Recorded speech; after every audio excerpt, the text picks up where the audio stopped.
Hi everyone, it's Simone Watson, and today is day 7 of the Strikeback Videothon. Um, Today's topic is classics that I want to read, and so I have made a list. All of the classics on my list are by Black authors.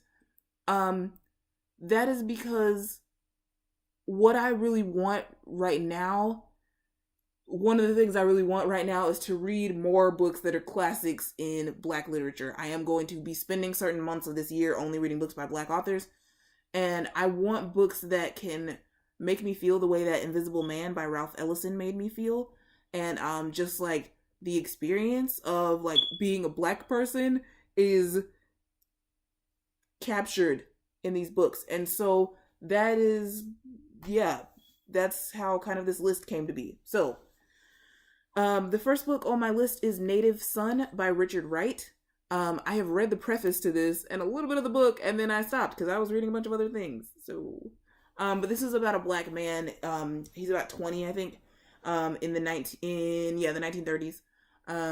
And it's a depravity story, which is like a story where a person goes from being like a regular, like a normal person, so to speak, to kind of spiraling into a life of crime.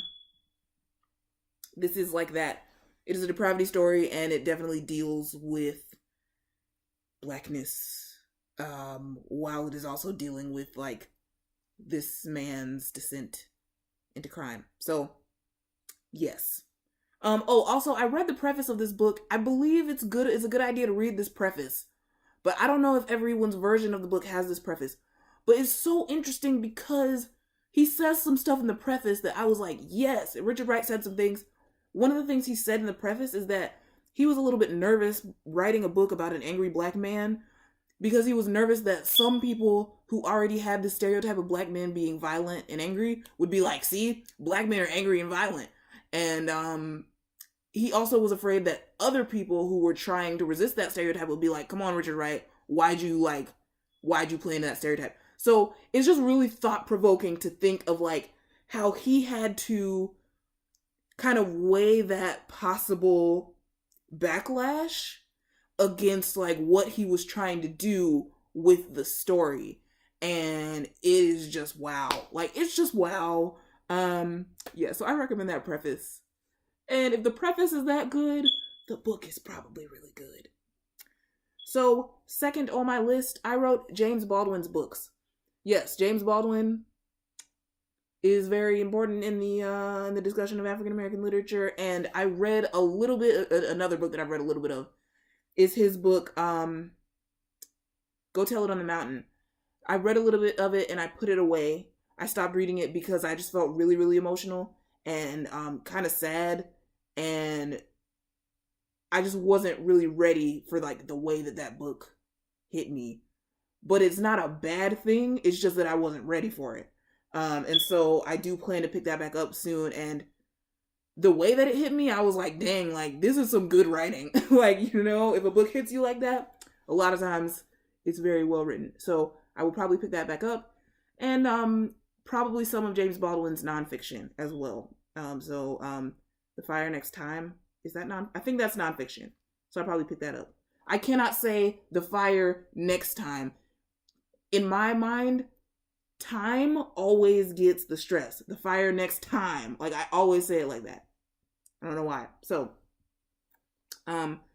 next we have The Souls of Black Folk by W.E.B. Du Bois. This is Dr. Du Bois' observations on Blackness and his, like, I believe he's talking about what it's like to be Black and some things that can be done to advance Black people. He wrote this a long time ago. Can't remember exactly when. I'm sorry. But this is another book that I started and didn't finish, which is like, come on, Simone. But this was because I think I was a teenager and the language of it was just very, very dense. And it's like, you have to devote time to this book. Like, you have to really focus on this book. And I just didn't feel like putting in the time. If that sounds terrible, but I was young. So I'm going to try it again. Next we have Brown Girl in the Ring by Nalo Hopkinson. This book, this author, actually, her heritage is Caribbean. I think she is Jamaican. like, and Canadian. So I believe she's like Jamaican Canadian, like she moved from Jamaica to Canada.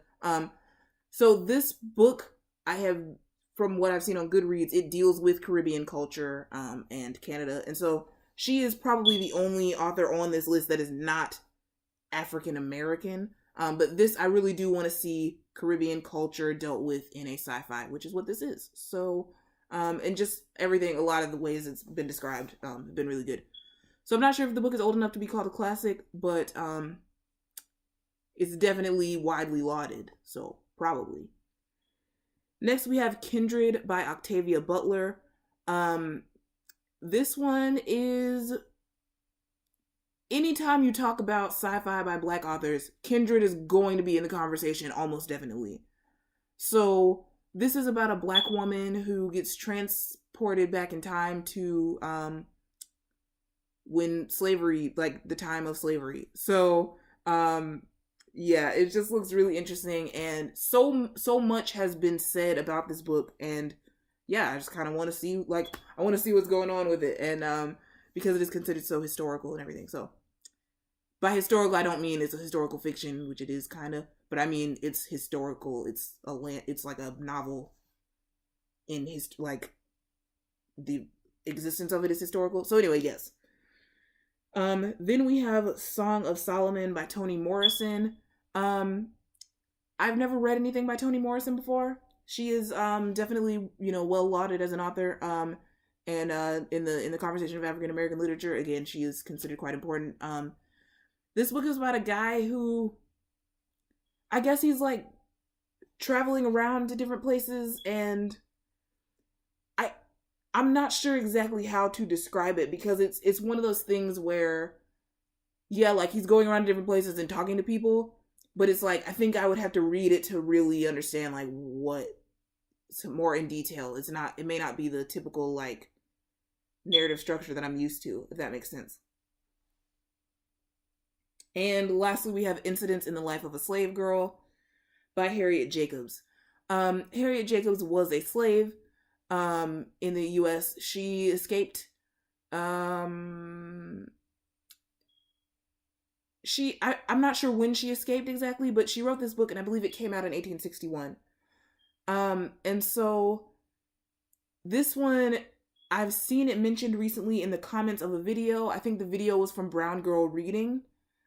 And it just, I don't know too much about the book, but I know, but like the way that it was mentioned, I was like, man, like I want to read that. Like it'll probably be, tough to read because it is about slavery. But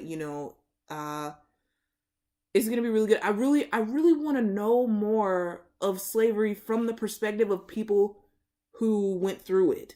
Not just from like a textbook and what a textbook can tell you, or like even books about slavery but written later. Like those are good as well.